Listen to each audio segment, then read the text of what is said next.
My first thing, and I say I still to this day, Craigslist. When I moved here, I got on Craigslist, and I think my first friendships, everything I did came from Craigslist. I looked up, I would do a lot of extra work on TV shows. I went and signed up just so I could meet people. I used to do modeling stuff. I'd go do like Time for Photo CDs.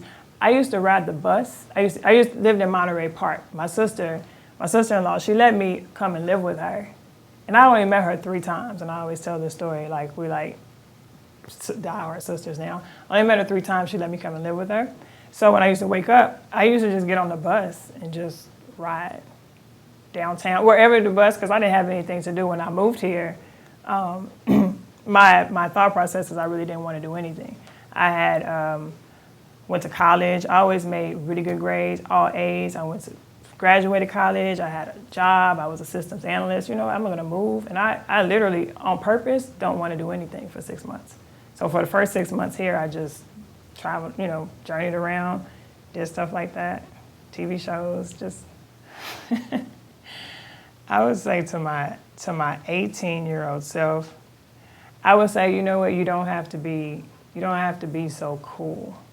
My 18-year-old self, I felt like I had to, I couldn't be goofy, or I couldn't be seen. I just had to be cool. I can't do this, I can't step outside, I can't say this, I don't want people to think this about me.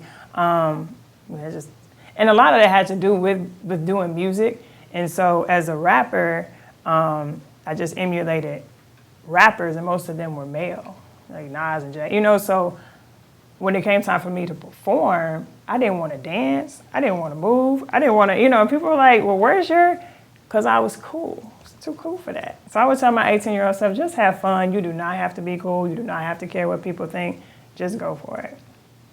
I think the best advice I received was from someone that told me, and I was just thinking about this the other day. It was real short, but man, it just really hit home to me. And I didn't know them for long, but I was telling them about all the things that I wanted to do in Hatton, and they told me the reason that you're not doing those things is because you don't believe you deserve it.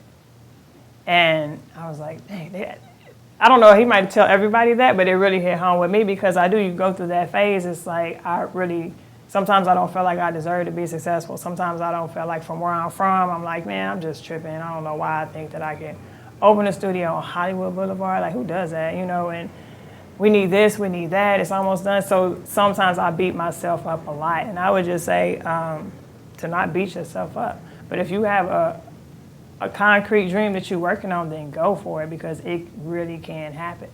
And sometimes I forget, because we're at the studio a lot, sometimes I have to come outside or tell somebody where it is, and they get so excited. Because it's on Hollywood Boulevard. I'm like, oh yeah, it is kind of on Hollywood Boulevard. Now, when I told myself that 3 years ago, I'd be like, nah, no way. So I say the best advice is just, man, go for it. Like I say, and I always say, just go for your dreams and what you want to do. It took me a while to claim the title of creative director, to come to confidence, to claim it. I used to just think I was scatterbrained, and I want to do this creatively, I want to do music, I want to do this. But I always say go for it, because it can happen.